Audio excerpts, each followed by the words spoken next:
City announcement of the Gaming Drag today. I'm coming back at you on the Let's Play episode of Sylving. So yeah, let's go ahead and jump right back into it, shall we? Alarm chain, you are up, and let's go! Alrighty. The fox disregards him completely, focused entirely on finishing... Ugh, hair on my tongue, on finishing his brew. He retrieves several dried leaves from the jar, far more than likely is necessary, and crumbles them into a powder over the teacup. Once satisfied by his sugary beverage, he indulges with a satisfied hum.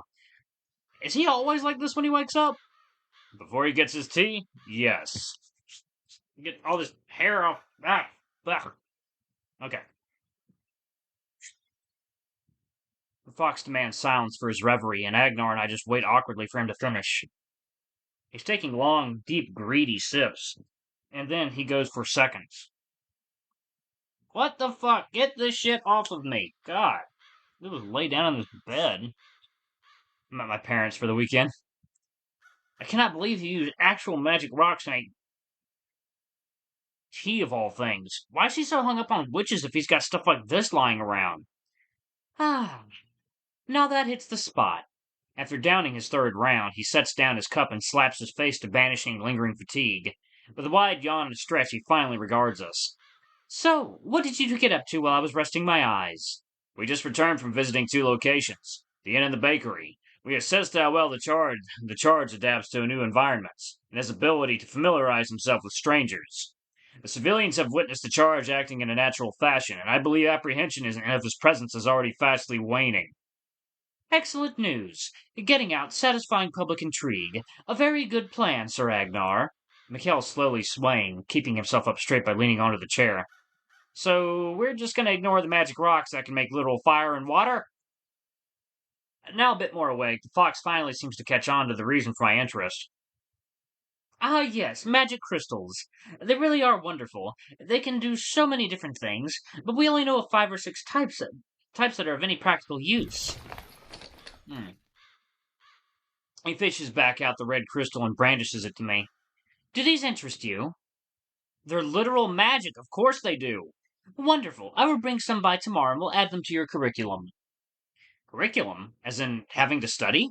Yes, we have many things to teach you about our world and our ways. Did Agnar not inform you? Oh, right. He might have mentioned that before we left the house. I will provide you with a robust education about our history and ways. Manners, myths, politics, lineages, creeds, geography, agriculture, ceremony. Yes, but what about the magic? It's my first time seeing it. Of course. I'll teach you all we know about the magic crystals. During our lectures, you will be able to ask me any and all questions that occur to you. The fox smiles, eyes closed with a subtle grin. Initially, I thought he was just satisfied with his spiel, but he's swaying again. I'm worried he's fallen asleep while standing. I don't think a few cups of tea is enough to counter 2 days of near constant work, not to mention he's only had a few hours of sleep. Alright. Are you sure you're alright? I'm astounding. Thank you for asking. Just give me some time, and I'll be right as rain. Now tell me, what was your first day out in our civilization like? Well, it started with the clothes. Agnar took my measurements and went out to get that sorted for me. I was worried I was going to rip them at first, since I still can't control my claws, but Agnar clipped them for me, so I... He what? He got me new clothes? No. After. What did he do after you received your new clothes? That he trimmed my claws? He looks mortified and rounds on the wolf. How could you do that? Why in Eldor's name did they have to be trimmed? They were immaculate! And more importantly, why didn't you wake me so I could document it? Huh? What a terrific moment to miss out on. Oh, I can't believe the luck. He furiously mixes up another cup of tea, gulping it down in one go. Did anything unusual happen? Did his powers flare up again? Is he hurt? Did he tear the house down? Lord Mikkel, calm yourself. You've missed nothing. It was just a claw trimming. But we can't be sure of that. What if the Aether twisted round him too subtly for you to notice? Oh, or there was a reaction that required specific instruments to detect. Oh, this is going to vex me all day, all week. He's pacing around the room, looping around the kitchen table and the wolf in a figure 8. He scratches his head so much that his fur flies off. He then holds out his hand expectantly at the wolf. Clippings, now. It might be too late, but I need to study them while they're still fresh. Ew. I did not collect them. They are normal claw clippings. Nothing unusual about them. Mikkel looks away from the big wolf. The gasp of indignation that escapes him is beyond theatrical. They are Sylving claw clippings, and transmogrified into a new form. There's nothing ordinary about them. I don't care what you've done with them. I must have them immediately. They're upstairs on the vanity. I neglected to discard them. And just like that, the fox is dashing up and out the kitchen. We can hear him scuttling out above us, creating far more noise than seems appropriate. With our eyes glued to the ceiling, I tilt my head towards Agnar. He can't be serious. I'm afraid that when it comes to his lordship's curiosities, he's always serious. But the claw clippings? That's a bit gross. Perhaps, but the word gross doesn't come across his mind when it means he can learn more about your kind. He may also have noticed that when he's tired, his behavior becomes a bit erratic. You mean more than normal? Just let him be. He'll tire himself out soon enough. The fox scuttles back down the stairs, holding aloft a small bottle filled with the clippings. I'm glad you didn't get rid of them, Sir Agnar. This will make for an excellent addition to my Sylving collection. Now, if you need me, I'll be in my study for the rest of the night. I've got plenty of experiments and documentation to do. He's gonna pull another all-nighter? That's insane! No, Lord Mikkel, you have to go home. You have your official duties to perform. You need a proper night's rest in your bed. What? I'm perfectly all right. I've gone days without rest with no adverse effects before. Stubborn fox. Okay. We both know that isn't true. Last time you did that, you spent an entire afternoon studying a thin metal pot from the Sylving world, which turned out to be a waste of time. No, it wasn't. The metal was unnaturally thin and pliable. You would have been amazed too if you had an ounce of scientific curiosity. This will only take a few minutes of testing, no more. The fox sniffs in indignation, again swaying where he stands. The tea is having less and less of an effect by the second. No, your family would never forgive me if I let you do this to yourself again. You must go home. Aron, I need to escort Lord Mikkel back home, but I should be back shortly. Will you be all right on your own? Sure, easy enough. I've got some reading to do anyway. About this Schallenhof place I keep hearing about.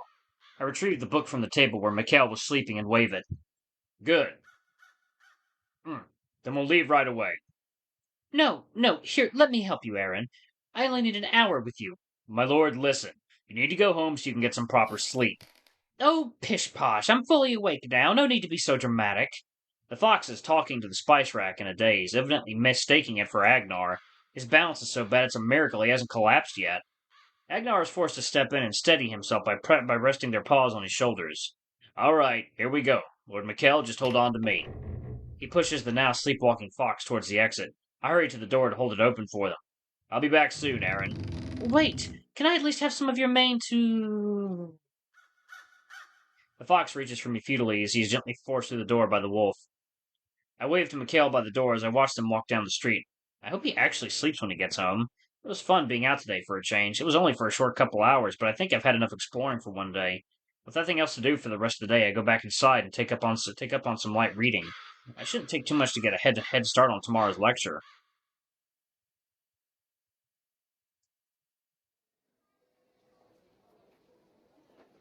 The creature was described as being incredibly tall, with a dark hanging mane in the midst of the storm. And in the midst of the storm, the family endeavored to recapture the horrible monster. But alas, he died before he was even able to swing his sword. He was found cold, dead without so much as a scratch on his body. Some say it was an Eldor, playing a cruel joke on the fool who was unable to capture him. Or perhaps he didn't see the man was as worthy of fighting him. Personally, I have my doubts that it ever happened. If he was alone in the forest, then how could anyone tell he really met it? Regardless, this is the story our village is most known for. It's talked about to this day, even in other kingdoms. The intention from the possibility of Eldors living in these woods nurtured the growth of our home over the past century.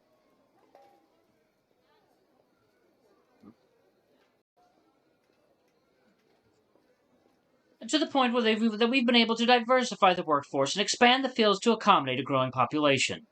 And that is why, ever since we have a tradition of hunting this mythical beast, believed to roam these very woods. None have been successful in catching it, of course, but many claim to have spotted it in the distance. The goal of the actual hunt is to see who can capture the largest prey, and the winner of the hunt is granted the title Huntmaster. With how much this event has grown in recent years, due in large part to ever-growing crowd of visitors, the festivities have been expanded to include games, dancing, smaller-scale prizes, and seasonal delicacies and beverages. Now, on to the event itself.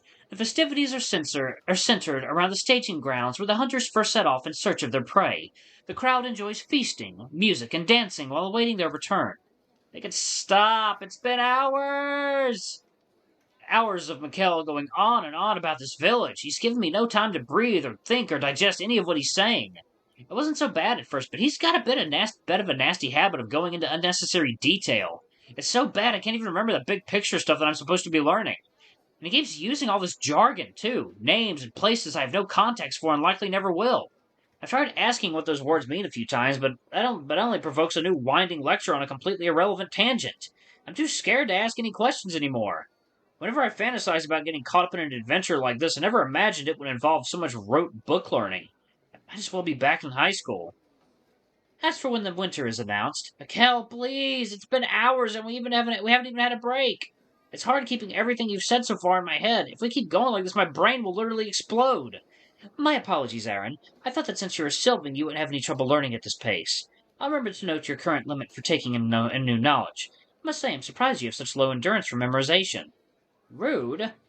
If you'd rather dictate the pace of your education, then we can do that. Do you have any ideas for our next topic? Finally, I thought he'd never give me the chance. Could you tell me more about those magic rocks from yesterday? It's my first time seeing something like that. Of course. I was going to discuss them next, after going through the basic history of our village, but we can have a look at them now. That was basic history? I felt like I was studying for a master's degree. The fox takes up his satchel and presents me with a small pouch. My energy inverts from 0 to 100 in an instant. I've been looking forward to this all day. Mikhail hands me the pouch, and I immediately pull it open, beholding the kaleidoscope of radiant colors dancing within.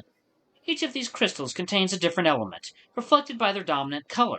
While there are a greater number of crystal types across the world, these are the most commonly used.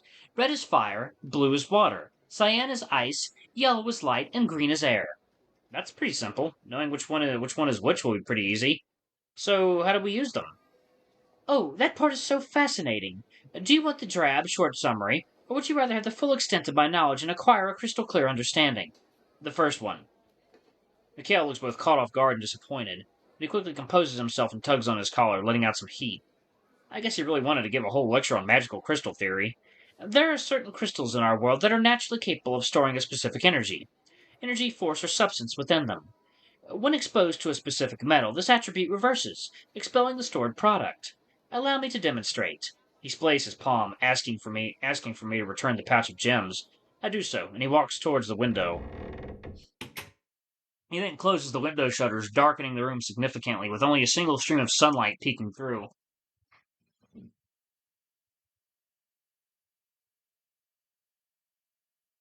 Alright. Next, he extracts the yellow crystal and presents it with the metal baton from yesterday. Then he simply brings the two together, and the moment the wand makes contact, the crystal's glow intensifies. Ooh. The effect is soft, radiant, and warm, filling the whole kitchen. It's not as bright as I was expecting, akin to a dim bulb threatening to go out, but it's still brighter than a candle. This one here is called Sunstone, containing sunlight as its element. You may have noticed larger ones of this variety around town being used as street lamps. They absorb sunlight all day long and then keep our town lit well into the night. How do you get the light inside it? Alright, y'all, I actually think I'm gonna go. I need some water desperately. Anyway, thank y'all so much. Bye bye.